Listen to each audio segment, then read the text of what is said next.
I had always imagined that buying my lake cabin would give me peace, a retreat from the stress of city life.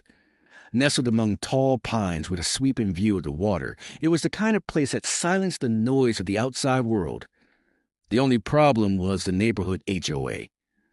From the first day I moved in, they'd been less about community upkeep and more about control. They nitpicked everything, from the color of my shutters to the fact that I grilled on my porch. Still, I never expected them to cross the line they did that Saturday morning. It started with the sound of multiple cars pulling into the road near my property. At first, I assumed it was a group of tourists who had taken a wrong turn toward the lake. But when I stepped onto my porch with a steaming cup of coffee in hand, I noticed something unusual. A man in a Navy suit stepped out of one of the cars, holding a clipboard. Behind him came a group of 4 people dressed like they were attending an open house. Some carried glossy brochures, others looked around eagerly, whispering to one another as if they were sizing up a potential purchase. My stomach tightened. Open house? I hadn't listed my cabin for sale. This was my retreat, my sanctuary, not some property on the market. Then I saw her, HOA Karen. She strutted out from behind the group, grinning smugly like a cat that had just cornered a mouse. Her oversized sunglasses glinted in the morning sun, and she clutched a binder stuffed with HOA. She walked straight toward me, heels clicking on the gravel, and spoke with a tone that dripped superiority. "Oh, good, you're here," she announced, as though I were late to a meeting. "We've decided it's time to transition this property to someone who respects the community rules, so we've invited a realtor to show the place today." I blinked at her, unable to believe what I was hearing. "Excuse me?" I asked sharply, lowering my coffee mug. "You heard me," she said, smirking. "You've been a problem since you moved in.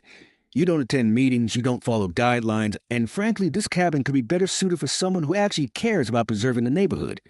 The board has agreed that selling it is in everyone's best interest." For a moment, I was speechless. They weren't just nitpicking anymore. They were trying to sell my cabin, my private property, without my knowledge or consent.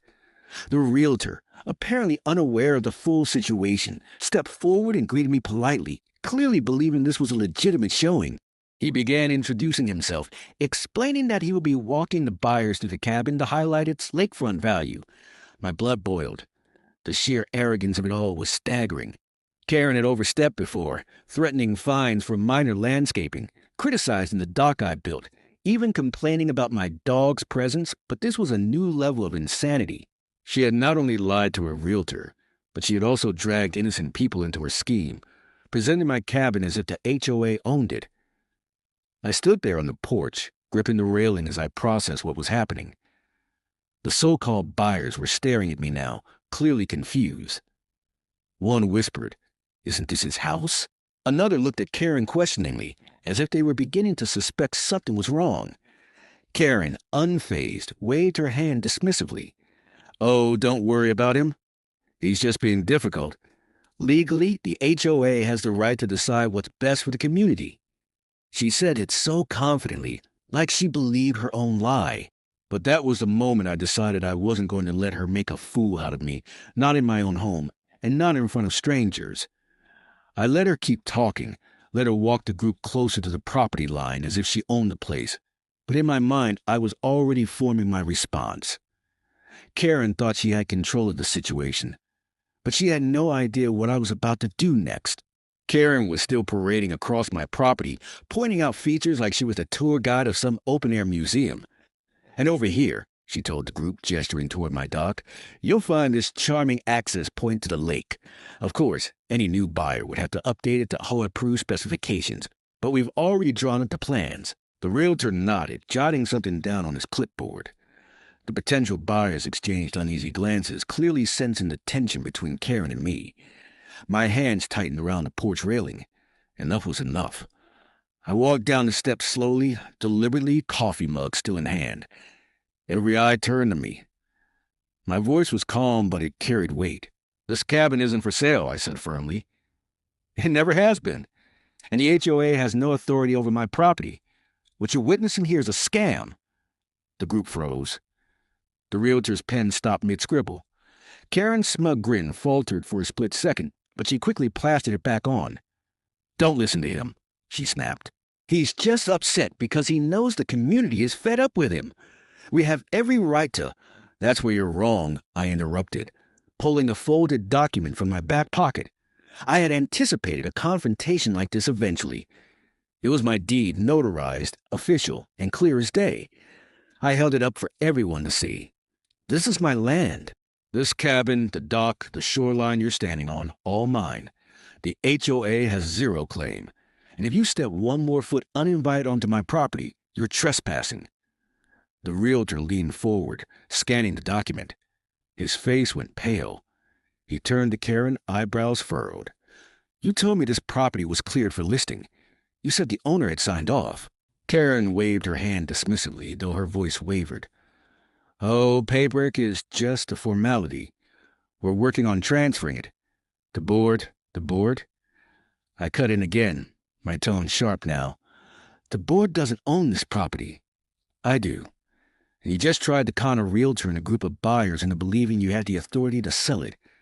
That's fraud. The buyers stepped back, visibly unsettled. One of them, a tall man in a gray jacket, shook his head in disbelief. Are you serious? You dragged us out here under false pretenses? We wasted our time because of some neighborhood squabble? His wife muttered something about calling their lawyer. The realtor slammed his clipboard shut. I'm done here, he said, glaring at Karen. I don't know what game you're playing, but I won't be part of it. He motioned for the buyers to follow him back to their cars. The group left quickly, murmuring angrily as they went. Karen stood frozen, her face turning red, fists clenching at her sides. You think you've won? She hissed. This isn't over. The HOA always wins. I smiled faintly, walking back toward the porch. Not this time.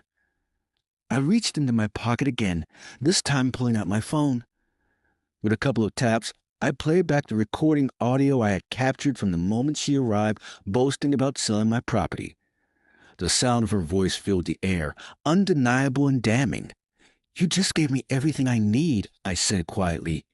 Fraud, trespassing, harassment. Should I send this to my attorney or directly to the county sheriff? For the first time that morning, Karen's confidence cracked completely. Her eyes darted around, realizing everyone had abandoned her. Without another word, she spun on her heel and stormed back to her car, slamming the door so hard it echoed across the lake. I watched her drive off, the dust from her tires rising into the crisp morning air. The peace of my cabin returned, broken only by the sound of the water lapping against the dock. I took a slow sip of my coffee, savoring the taste of victory. Karen had tried to steal my home, to humiliate me, to strip me of my sanctuary. Instead, she had only exposed herself. And this time, I wasn't just planning to defend my property. I was going to make sure she answered for what she'd done.